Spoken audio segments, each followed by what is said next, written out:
Assalamualaikum warahmatullahi wabarakatuh. Perkenalkan, nama saya Nihoyala Siregar, NPM 18140079. Di sini saya akan memaparkan hasil materi IPA saya kelas 4 semester 1 dengan tema 1 indahnya kebersamaan dan subtema 2 kebersamaan dan keberagaman. Baik.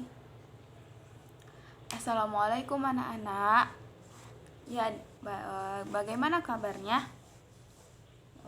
Baiklah. Kabarnya sehat semua kan? Baik. Ibu akan mengabsen terlebih dahulu ya, sebelum kita memulai pelajaran. Yang pertama, Helvina Sri Meliati, Herlina Ariati, Novisan Narambe, Yanti Novita, Fitri Habibah. Baik. Semuanya hadir ya. Baik, pelajaran coba sekarang perhatikan, bawa bangkunya sebelum kita memulai pelajaran. Nggak enak kan kalau belajar masih banyak sampah di bawah bangku dan meja-mejanya nggak rapi. Tolong dirapikan dulu ya nak. Sudah. Minggu lalu kita belajar tentang sifat-sifat cahaya. Sekarang minggu ini kita akan belajar tentang sifat-sifat bunyi. Coba di sini siapa yang tahu bunyi itu apa? Bunyi adalah suatu gelombang yang dihasilkan oleh benda yang bergetar.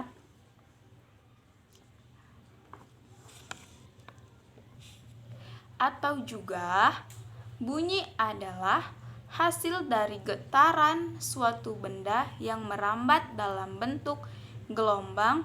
Oleh karena itu, bunyi sering disebut sebagai gelombang bunyi. Coba bunyi itu,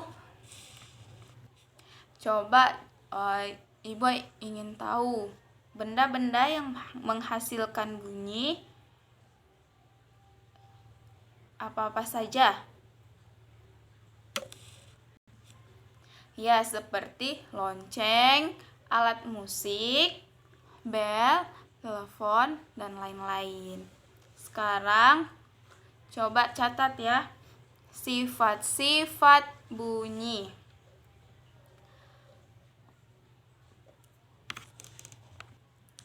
Sifat-sifat bunyi ada 3, yaitu yang pertama, bunyi memerlukan media atau medium untuk merambat. Karena membutuhkan media atau untuk medium, bunyi tidak bisa merambat di ruang hampa. Yang kedua, bunyi dapat diserap dan dipantulkan. Pantulan bunyi terjadi jika bunyi mengenai suatu penghalang sehingga menimbulkan gema atau gaung. Yang ketiga, bunyi dapat dibiaskan. Misalnya, suara petir di malam hari terdengar lebih keras dibandingkan di siang hari, karena suhu udara di siang hari lebih panas dan kerapatan udara di siang hari lebih renggang.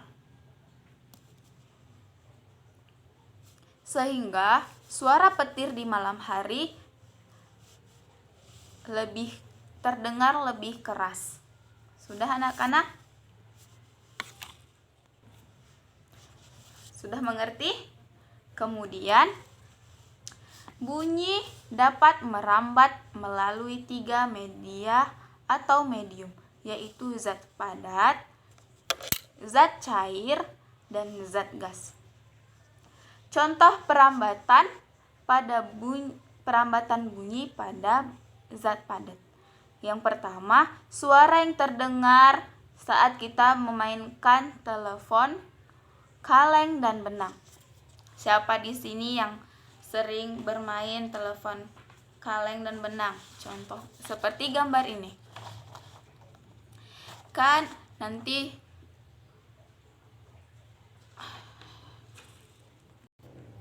seperti ini contohnya. Pasti anak-anak pernah melakukannya dengan teman sebangku atau teman-teman yang ada di sekitar rumah. Kemudian perambatan bunyi pada bunyi melalui zat cair. Contohnya,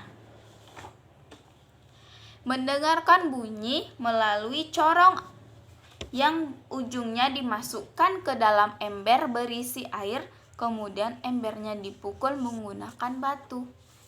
Seperti gambar ini. Seperti gambar ini kan. Kemudian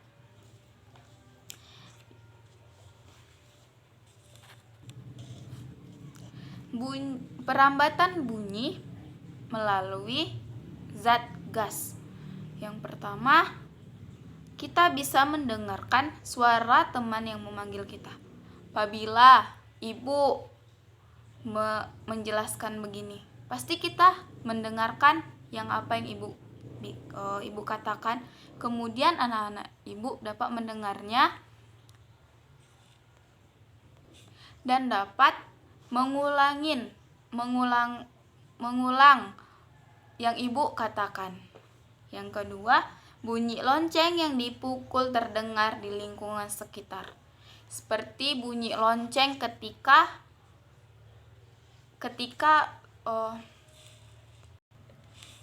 masuk sekolah. Benda-benda yang menghasilkan bunyi yaitu apa-apa saja. Biola, gelas kaca yang dipukul dengan sendok. Yang ketiga, trompet menghasilkan bunyi ketika ditiup. Peluit menghasilkan bunyi ketika ditiup. Klakson menghasilkan bunyi ketika ditekan. Sudah mengerti anak-anak apa-apa saja sifat-sifat bunyi. Kemudian contoh-contoh benda yang menghasilkan bunyi. Baik, ibu mempunyai sebuah cerita tentang rumah adat dan pakaian Sumatera Utara. Ini contoh rumah adat Sumatera Utara dan pakaian adat Sumatera Utara. Jadi di sini ibu punya cerita, yaitu cerita Malin Kundang.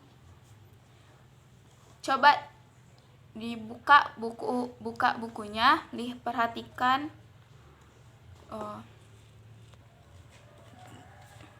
Sudah dibacakan semua. Kemudian cari dulu cari dulu gagasan pokok dan gagasan pendukung. Tahu kan anak-anak, gagasan pokok itu apa dan gagasan pendukung itu apa? Gagasan pokok adalah gagasan utama, ide pokok, ide utama, dan pokok pikiran. Kemudian gagasan pendukung adalah tambahan informasi untuk mendukung gagasan pokok. Sudah? Nanti saja dikerjakan gagasan pokok dan gagasan pendukungnya ya.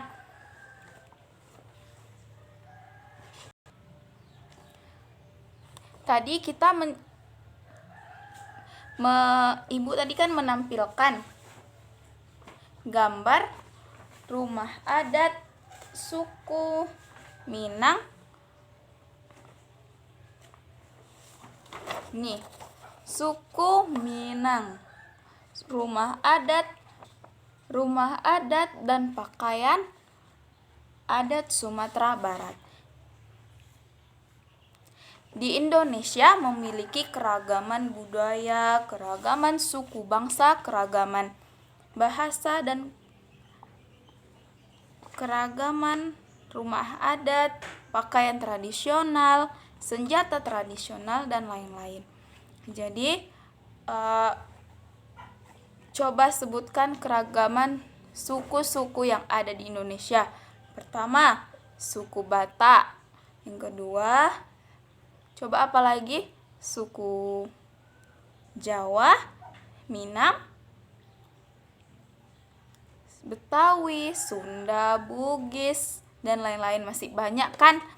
Kemudian coba keragaman bahasa yang ada di Sidimpuan ini aja, Padang Sidimpuan. Yang pertama, bahasa Batak, bahasa Mandailing, bahasa Minang pun ada, bahasa apalagi Jawa juga ada.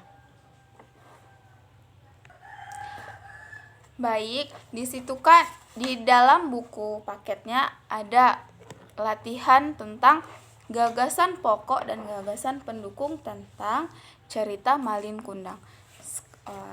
Jadi untuk tugas minggu depan, kerjakan dulu tugas tentang gagasan pokok dan gagasan pendukung yang ada di buku tentang cerita Malin Kundang.